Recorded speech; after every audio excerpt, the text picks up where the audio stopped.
on the stage, but we encourage you to keep your thoughts together, your observations and comments. We're hoping to make sure that last 10 minutes we open the floor up for these conversations as well.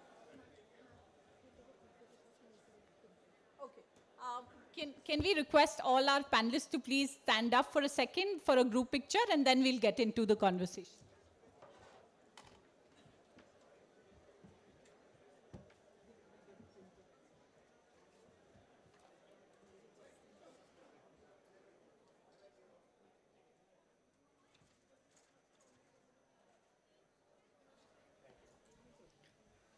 Thank you. Thank you so much. Am I audible at the back?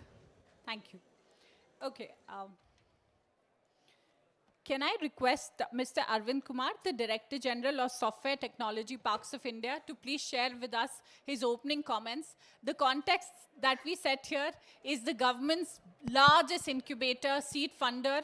They're the ones who are taking innovation to tier 2, tier 3 cities. The way we're going to do this is all the panelists and all the speakers on the dais will make 2-minute opening statements, and then we'll pose very specific questions for them. Over to you, sir. Good morning.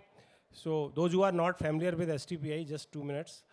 So Software Technology Parks of India is an autonomous body of Ministry of Electronics and Information Technology.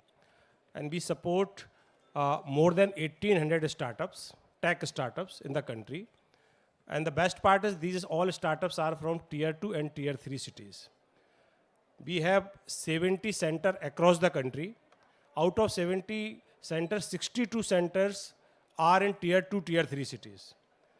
Apart from these centers, we have 24 centers of entrepreneurship across the country, and all centers are domain specific, like one maybe could be health tech, another could be for blockchain, AI. So we have such 24 centers, and in 24 centers, we provide all type of the support, 360 support to startups from their pre-ideation stage to prototype to market access. This is a whole journey we take. We have multiple schemes of funding, nurturing, incubating, global reach, and number of conferences where our startup used to go. So this is what the STPI is in terms of startup. We have multiple other works also, but this is in terms of startups.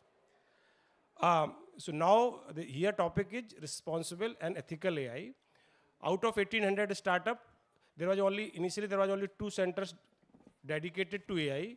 Now in 3 years, all centers basically converted into the AI.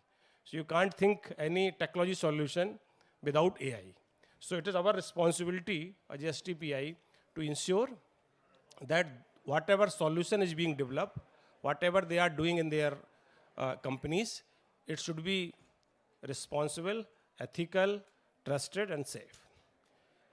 There are generally, because there are 5-6 panelists, so I won't take much time, but in a short, generally people are confused with responsible and ethical.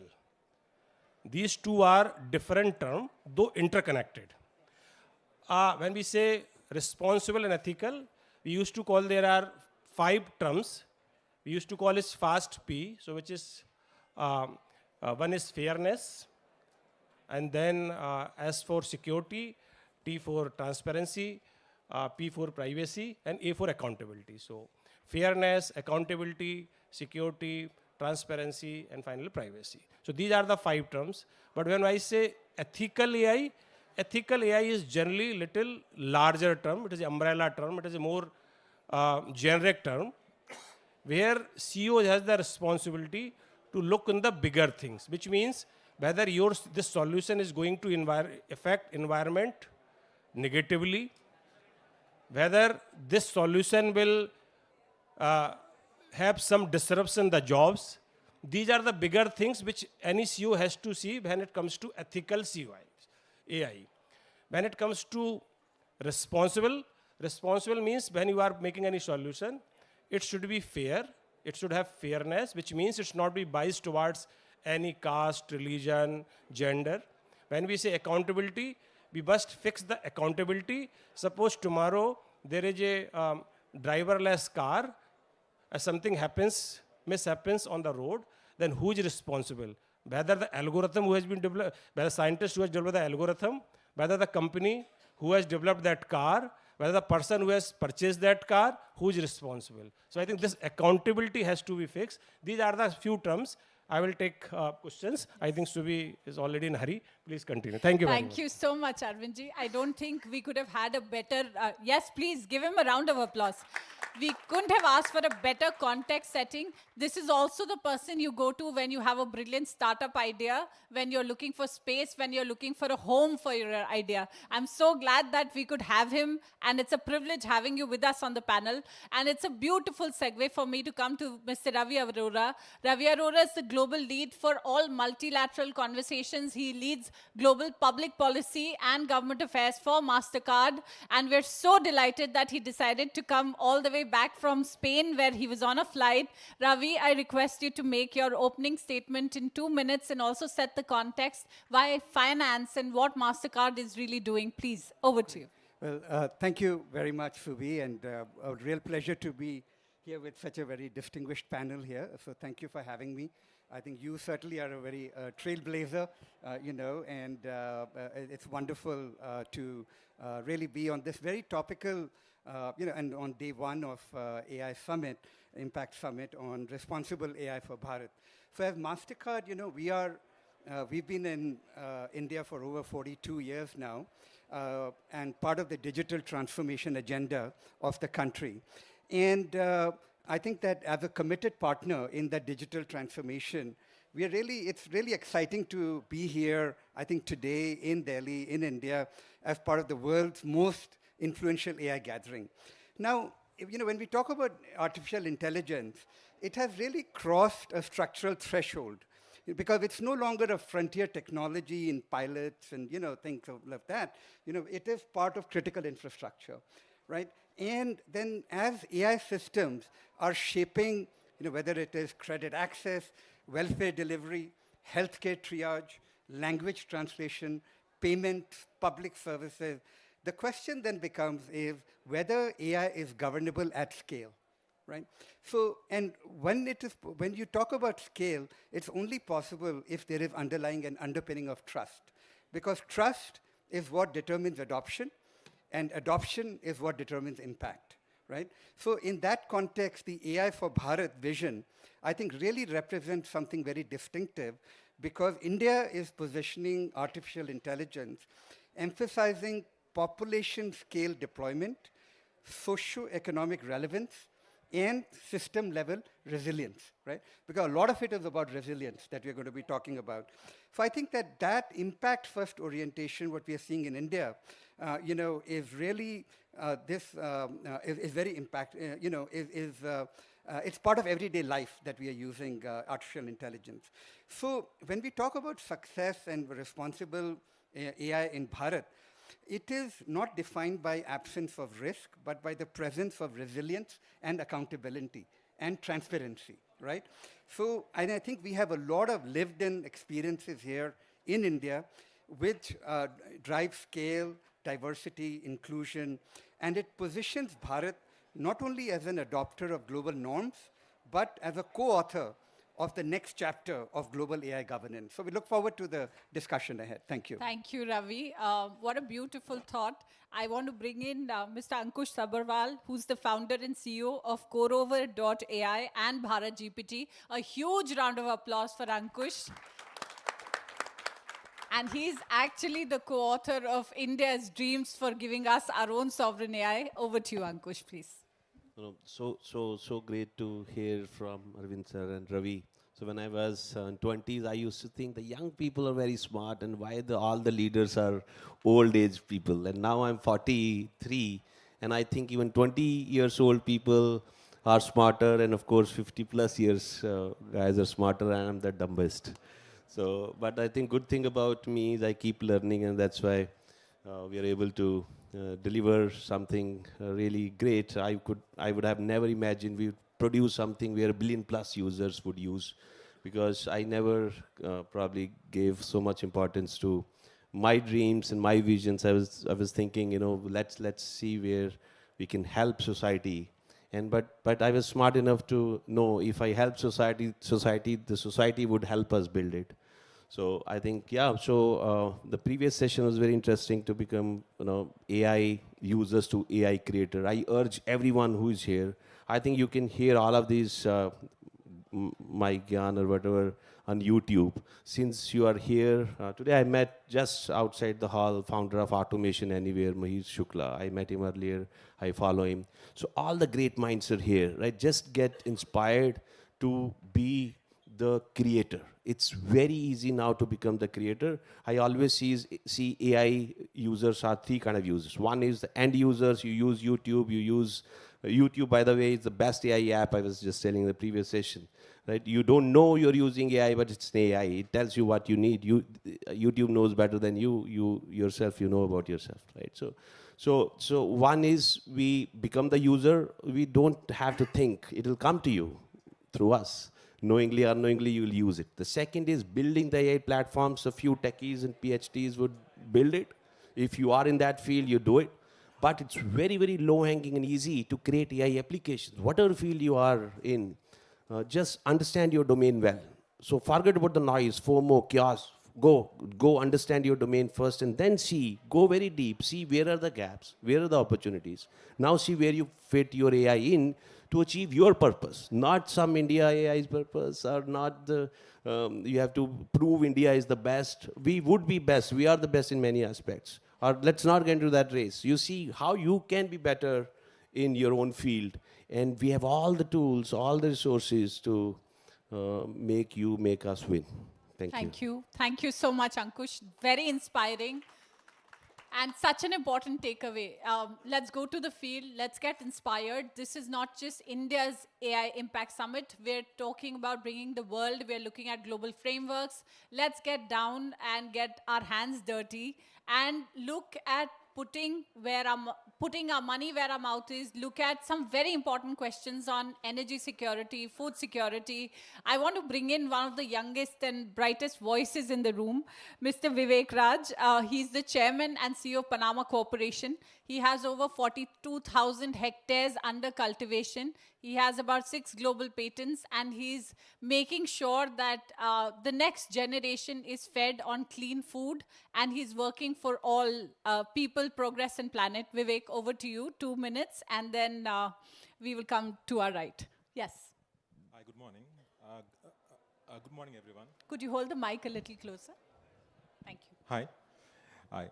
Good morning, everyone, and thanks for making me a part of this esteemed panel on AI Global Summit. I am Chairman and CEO of Panama Corporation. I am a farmer, and I love farming. Today, I want to talk about agriculture. The agriculture is a sector which has been ignored by all the world leaders. They make beautiful policies, but nothing comes in real sense into the when it comes to actual farming. You need food every 4 to 5 hours in a day, and it is such an important sector, but still it gets less than 5% of the AI investments globally. So I started this farming company in the year 2016. We have been doing research in AI agriculture since 2016 and filed various patents, written international journals, and I have been running successful pilot projects. We are at a turning point in agriculture.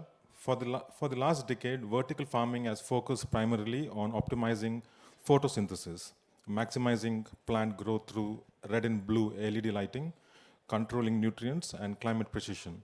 This was allowed us to grow leafy greens efficiently, but we are honest that was only the first chapter. The next chapter is far more complex. As we move forward, I value fruiting crops like berries, medicinal plants, saffron, and specialty produce. We encounter a deeper biological challenge: pollination. Pollination is not simply a natural process, it is an economic bottleneck. Without efficient pollination, yield consistency drops, fruit quality declines, and commercial scalability becomes limited.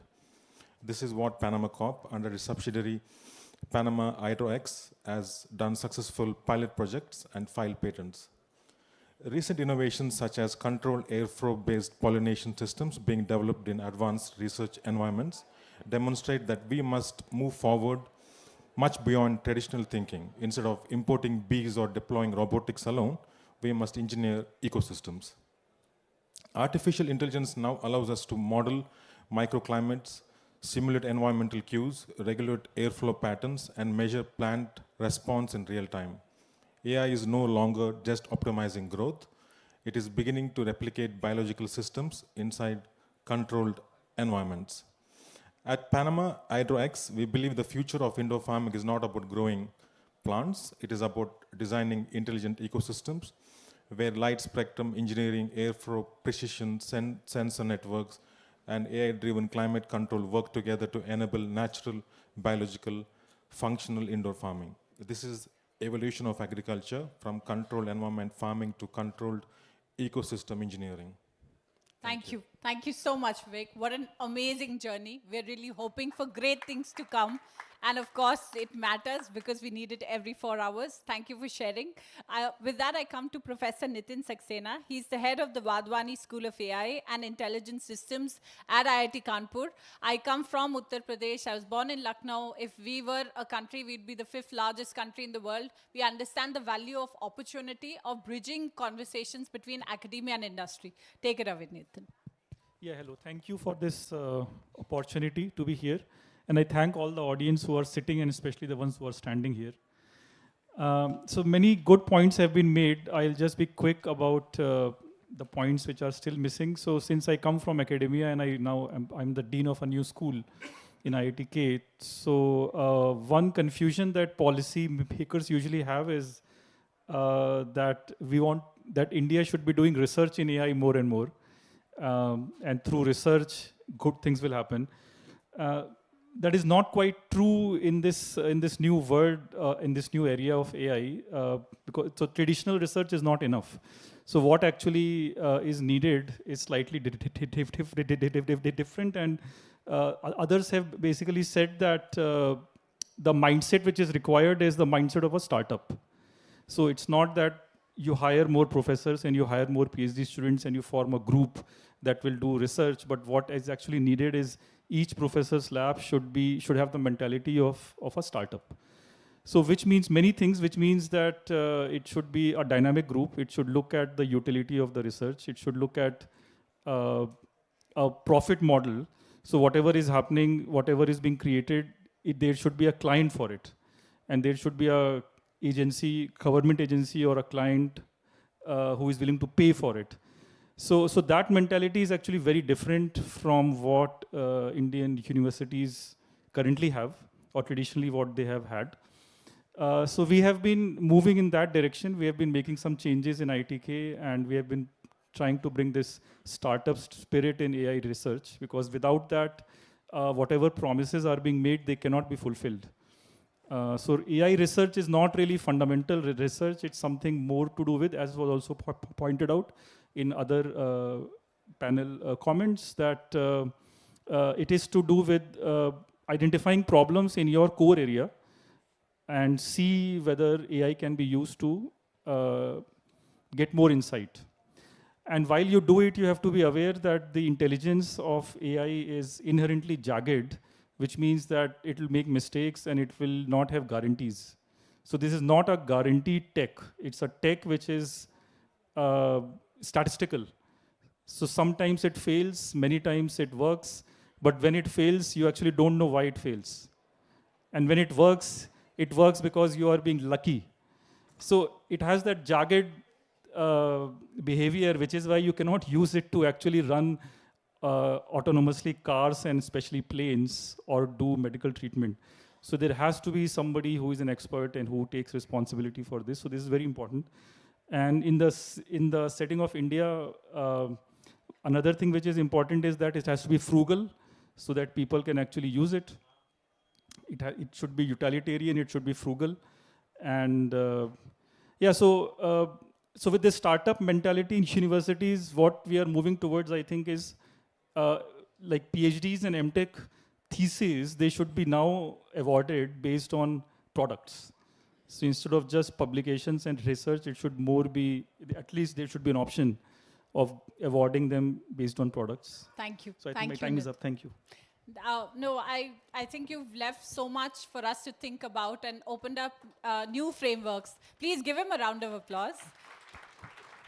And I want to come with that conversation to taking this from India to Bharat. I want to give you Ms. Tripta Thakur, who's been not just a DG of NTPI, she's the first woman vice chancellor of UTU, a university in Uttarakhand. I've just come from her amazing campus. She's a formidable woman leader who's putting the conversation between upskilling, between preparing India's future. She's investing a lot in growing technical frameworks and making sure that AI reaches the unreached and the most underserved communities. Very, very rich background. Over to you, ma'am, for your opening comments. Thank you, Shubhi, and thanks for the opportunity. Thanks to all the people who are standing. And this shows that how important is the AI summit. Only thing which I want to say in this as an opening remark, I worked with, as a Director General, National Power Training Institute, which is the apex body for training and capacity building. So when I started that journey, I was also the first women DG in NPTI also in the 60 years of beginning of NPTI. So when we were moving in the power sector, still we know that we are number 3rd in the world as far as generation capacity is concerned. But in 78 years, we achieved this 500 gigawatt, and we want to double this capacity within 20 years. So this is possible only with the help of technology, and we were trying to put digitalization in every aspect of the value chain of the power sector. But we also know that we have to make our system cyber resilient, but a critical infrastructure needs a lot of cyber resilience as well. So we started a lot of training program. And when I joined as a UTU, my responsibility is more than double, because we need to prepare manpower who will work with the industry very closely. And I have worked and I have realized that there is a huge gap between academia and industry. So how to fill this gap, how to produce the manpower which are suitable, especially in this era where everything is changing with the impact of AI. So there is a need to make AI compulsory courses rather than elective courses. So I'm very sure AICT will take initiative very soon, like they have made environmental as a core subject in every engineering discipline. They will make AI, and especially when this session is very important. Thanks, Shubhi, for designing this, because this is the time when we need to speak about ethics.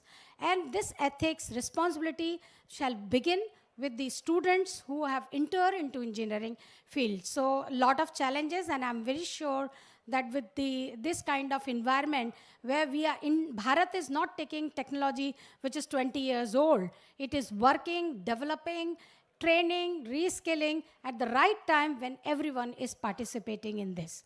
Thank you. Looking forward. Thank you. Thank you so much, ma'am. And I'm so delighted that we have leaders like you who will take this conversation from India to Bharat.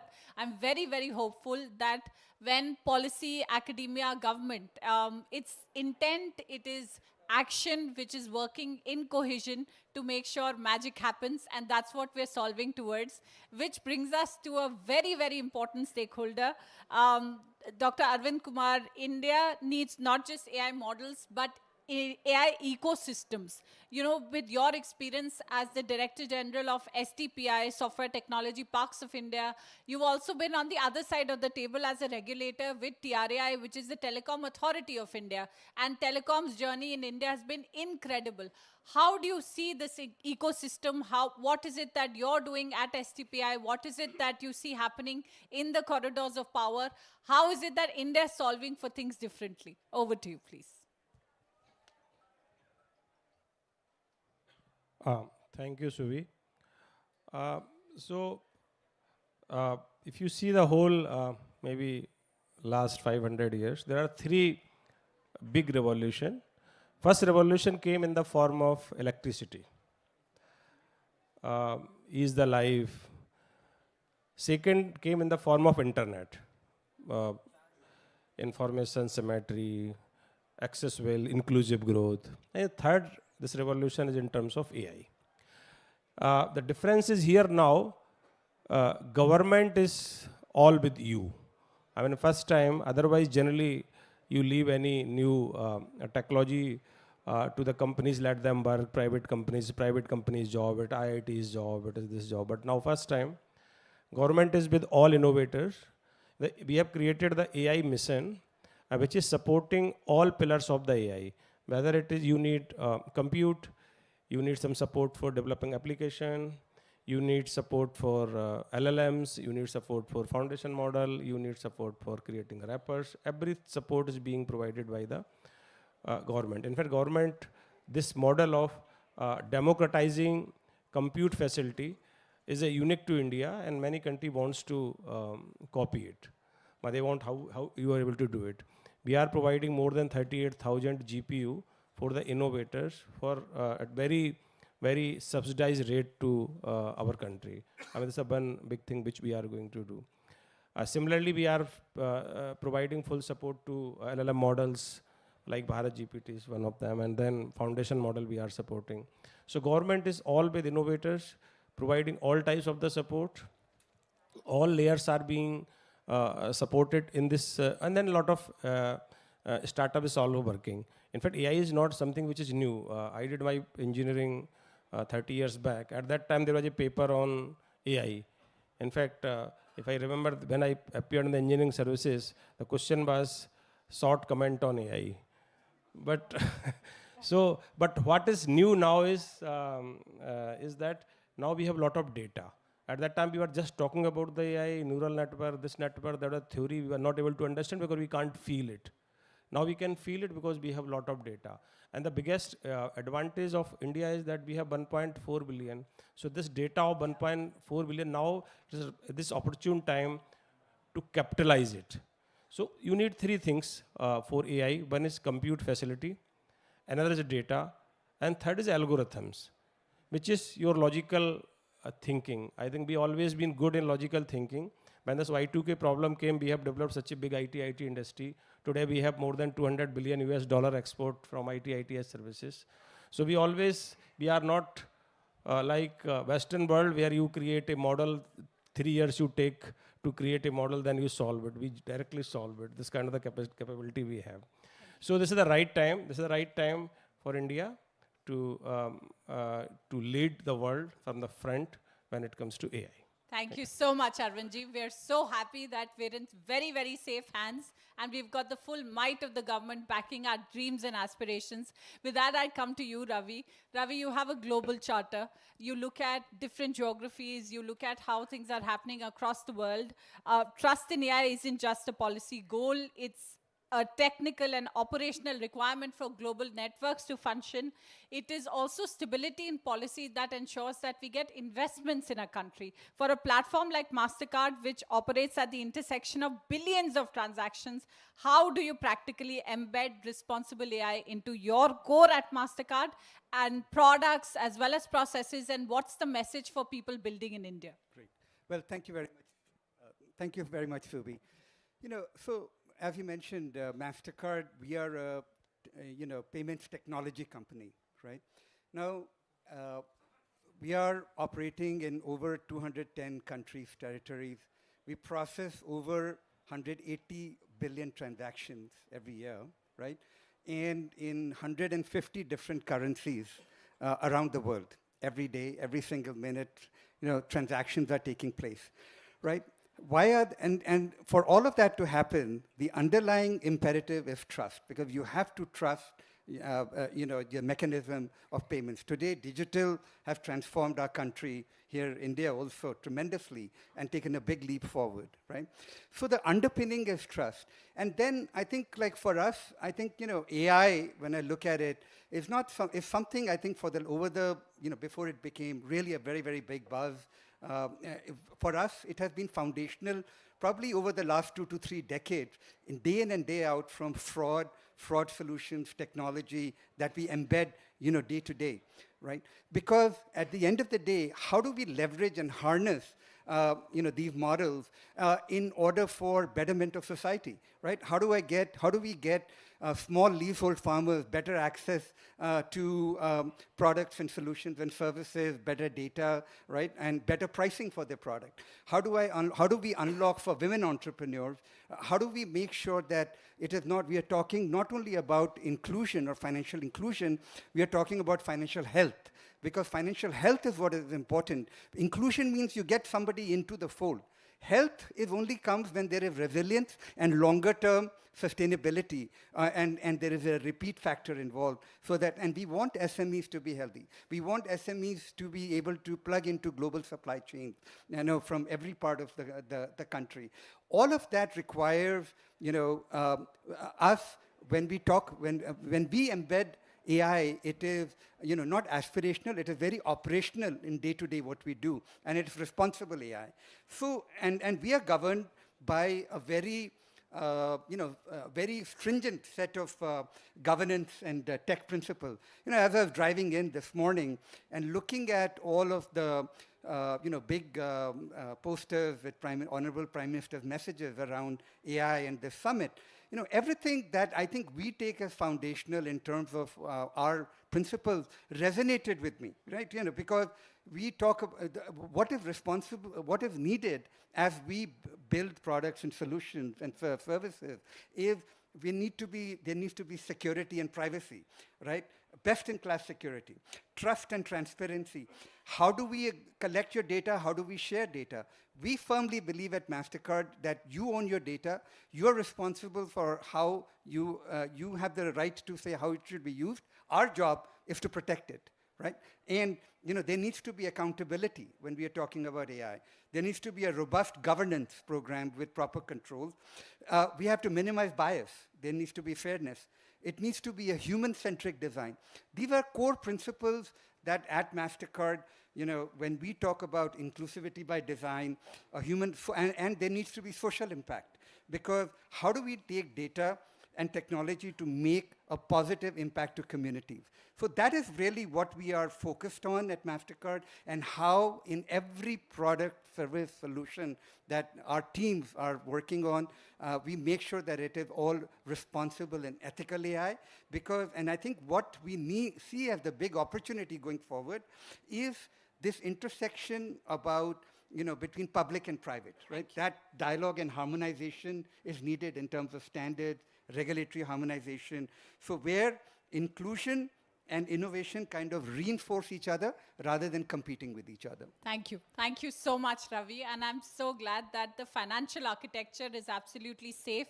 He's also given you core principles when you decide to build your business. I'm so glad that Ravi is joined by his team. They have 4 more sessions. They have a very active AI garage. And we are so happy that they partner with InMobi. They partner with us at Tata Sons. And they've created a free for all use kit, which is an MSME toolkit that's talking about how do you make sure your businesses are safe. They are looking at practicing responsible AI. I'm so glad that we could have him join us. With that, I come. Thank you. Thank you so much, Ravi. With that, I come to Ankush. And Ankush, as we discussed, is building both core over AI. He's also the co-founder of Bharat GPT. Ankush Korova has built conversational AI systems. They are used at scale in India. What are the biggest real-world risks that you've encountered in deploying AI for citizens at scale? I don't think I've encountered any risk, and we have any risk. It's just about.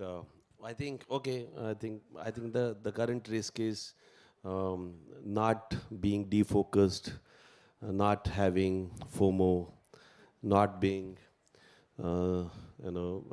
get diluted from our vision, from so much chaos around the world, right? I agree. I kind of based on the farmer here. Good to see this attire, farmer can wear. So we have some kind of stereotyping which is wrong.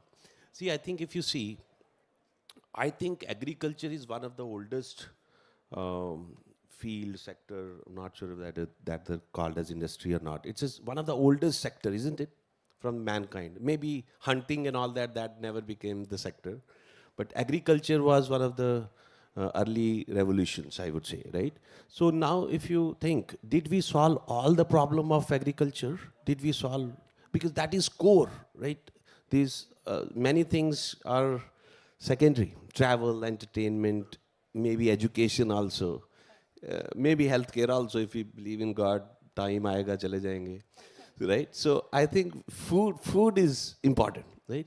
And we have not solved all the problem of food. See, still someone has to sow the seed, nurture it, harvest it, transport it, cut it, clean it, cook it, eat also, right? And I don't understand why people, right? So the serial entrepreneur stuff and jumping from one to another. And one company, well, many companies, you see, they have launched some product a month ago, and now they're launching another product. After 1 month, they launch another product. Why?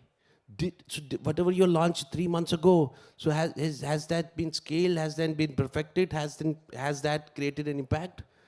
I think it's all the risk which I perceive. So far, I'm not so much deluded, but I think that is a risk, I think. Thank you so much, Ankush, for drawing our focus on things that truly matter. And Vivek, of course, whenever you go to a room, you surprise the room, you also inspire the room. You operate at the intersection of AI, climate resilience, and food systems. Where is it that you're seeing the next movement for Panama Corporation? What does responsible AI actually look like, and how do you see using AI in pharma? And farming, how are things changing for you? What is the message that you want this room to go away with? Yeah, I want to tell. Vivek, could you hold the mic a little close? Yeah. Thank you. Yeah, regarding farming, if you talk about being responsible AI, let me take you inside one of our controlled environmental farms at 5:30 in the morning.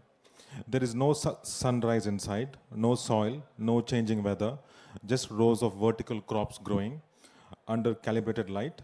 In that silent space, thousands of decisions are being made every second. Humidity adjusts slightly, nutrient composition changes every second because the plant has entered a new growth stage. Irrigation pauses because the roots have absorbed enough oxygen. All of this is guided by AI. Now, here is the reality. If the AI makes a wrong decision, we do not lose a spreadsheet. We lose an entire crop cycle. We lose farmer income. We disrupt supply chains. We affect food on someone's table. In agriculture, responsible AI is not philosophy. We cannot afford black box systems. Every recommendation must be explainable to the farm operator. Every sensor must be calibrated and verified. Every model must be tested across multiple crop cycles. We validate outcomes continuously. AI supports human judgment. It does not replace it. For us, responsible AI begins with clean data, reliable hardware, transparent logic, and constant monitoring. It means building systems that are predictable, resilient, and sustainable. When a farmer who once depend entirely on uncertain monsoons can grow 365 days a year with minimal crop loss, that is responsible AI in action.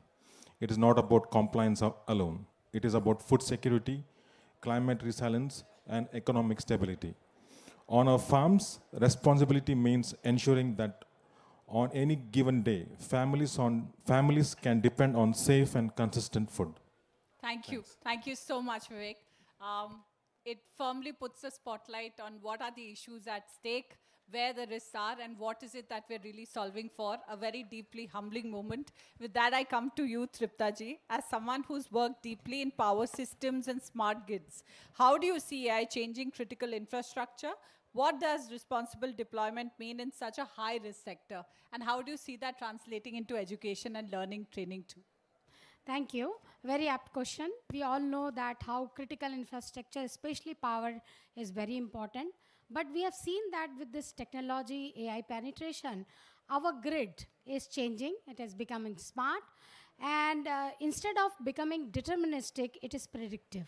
So this is very important for us because we all know that world is facing two major challenges. One is energy security. The second one is environmental concern. And both the challenges have one solution, that is more and more renewable energy. So we are again number 3rd in the world as far as installed capacity of renewable capacity is concerned. We have met our target very early. So with this renewable, which is unpredictable in nature, we really need to integrate in the grid. And for that purpose, the AI is going to help us a lot for making our grid very, very efficient. And we can incorporate the system integration issues which can arise because of the renewable energy penetration into the grid. Also, this AI is going to help us for not waiting for the fault to occur, but before the fault, we could predict the fault and remove the fault. And so our grid in future will become self-healing grid. So this AI, but again, as we are going for smart meters everywhere in distribution sector, which is the weakest link in the value chain, but we are in improving our distribution sector, and we have smart meter everywhere. So we are giving the tool to the every consumer. So it's very important that we have to have very responsible consumer. We have to have cyber resilient team which is working there, and we need to have experts who can solve anything comes across. As mentioned by Professor from IIT Kanpur, that we need to prepare that if model fails, what happens. So like in financial sector, we cannot say that we are going to use in electricity sector black box. We need to understand what is happening. Our engineers need to understand what is happening for load management, because electricity sector is all about matching demand and supply. So our engineer need to understand how we are going to design the flexibility into the system, how we are going to design the demand response, load forecasting. So our engineers are not going to replace by AI. But certainly an engineer which does not understand AI are going to replace by others. So this AI is not going to improve our efficiency, but it is going to help as a very important sathi in the entire value chain of electricity sector. Thank you. Thank you so much, Tripta ji. It's very important to note that India is one of the 3rd largest attacked nations when it comes to critical infrastructure. Every single day, we lose value, we lose critical functionalities. And there are frameworks that are being worked upon, and which is why I want to bring in one of the foremost scientists, researchers, academicians, who's also a philosopher in his own right, to do the closing comments on the panel. Nitin, which parts of the AI stack, data standards, benchmark models are most critical to standardize for reusability while preserving local context? And we've also been solving for the global south. You have various initiatives that you pioneer and champion. Please do share your views. Yeah, thank you. So the most important aspect that Indian agencies, I mean, since we work on so many products for them, we build products for them, what in my experience, the most important parameter or the thing to change is the data standard.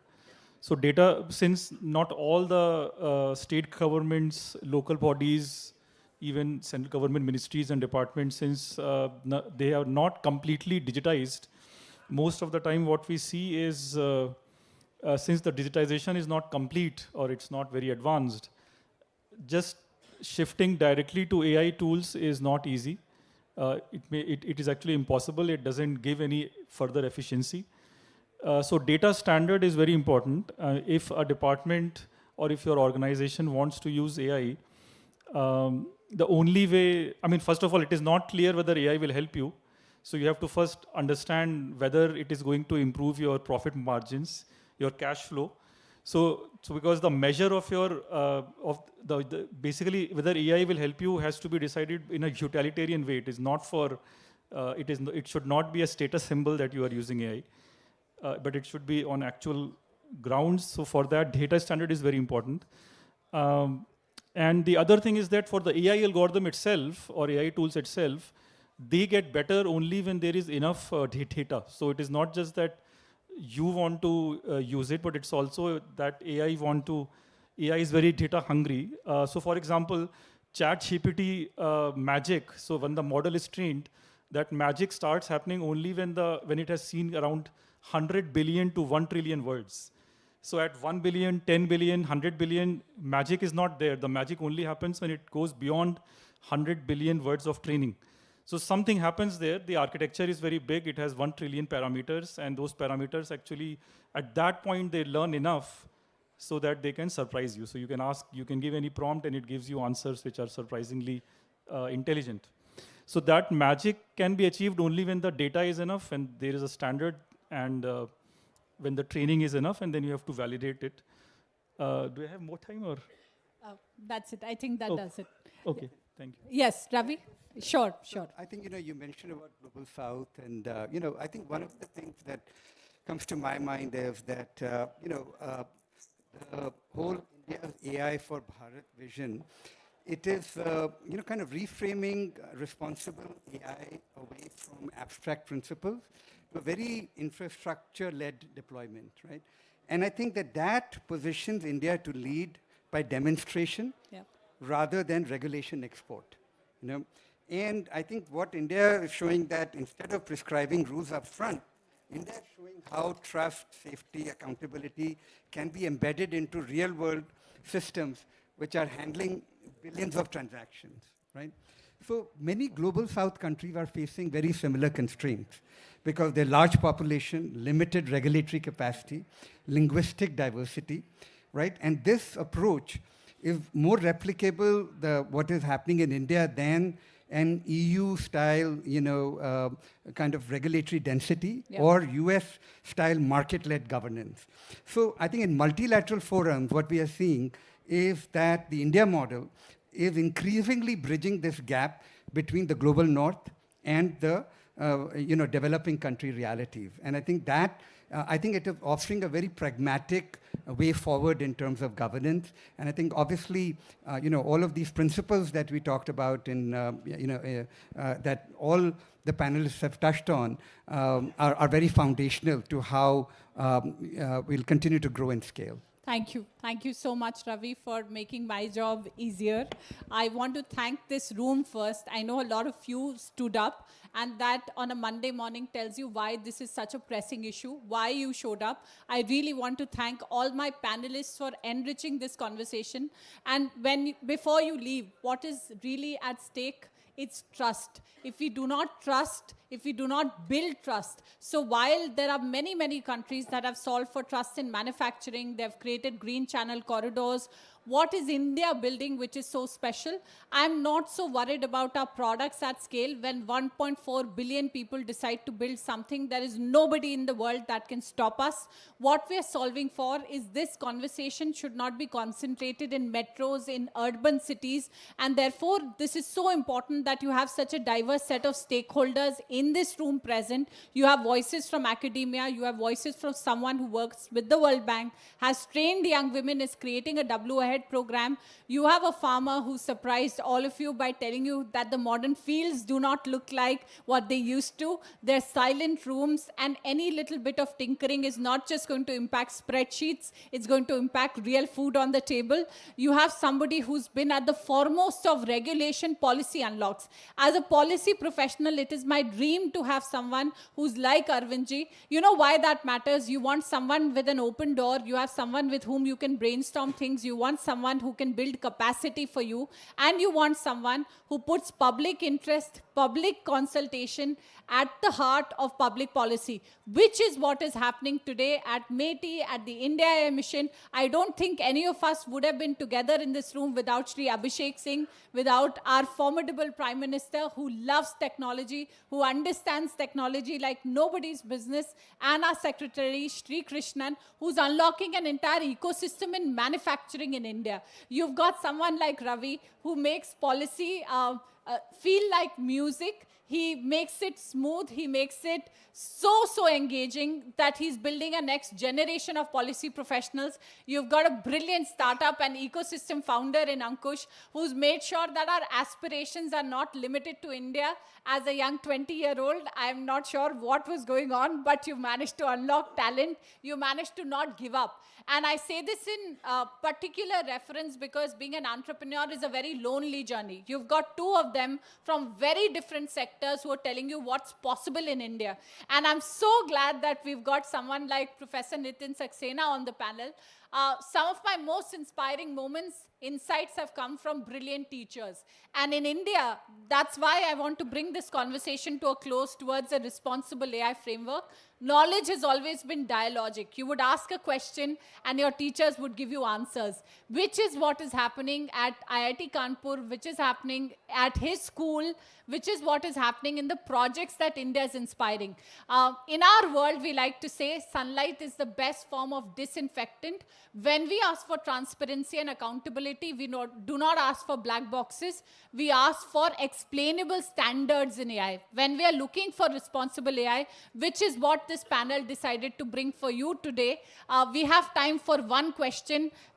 Yes, the gentleman in the front, quickly identify yourself. Ask a very short question, please, sir. Yeah, you can take this. Please identify yourself and tell us who you would like to respond So to. I'm Dr. Jain from DRDO. I work in rocket sciences. So my question is to Professor Nitin Saxena. In fact, Yes. I appreciate his viewpoint that the academics should go to the products. We highly, request the people at the back so to my please question remain is seated. that you Yes. said there is a 1% of uncertainty when AI is giving answer. So when it comes to the medical diagnostics or engineering simulation, how do you take it? It's a confidence where we need 100%. So what is Thank your you. Thank you, sir. Thank you for your question and thank you for all the exceptional work at DRDO. Thank you. Professor Saxena. Yeah, so the solution for that is simple. Ultimately, the reports have to be signed by a doctor who is a human being and who is a professional, experienced professional. It cannot be an unsigned report. So whatever happens in the background is just more data, faster analysis, but then ultimately the responsibility lies with an experienced professional.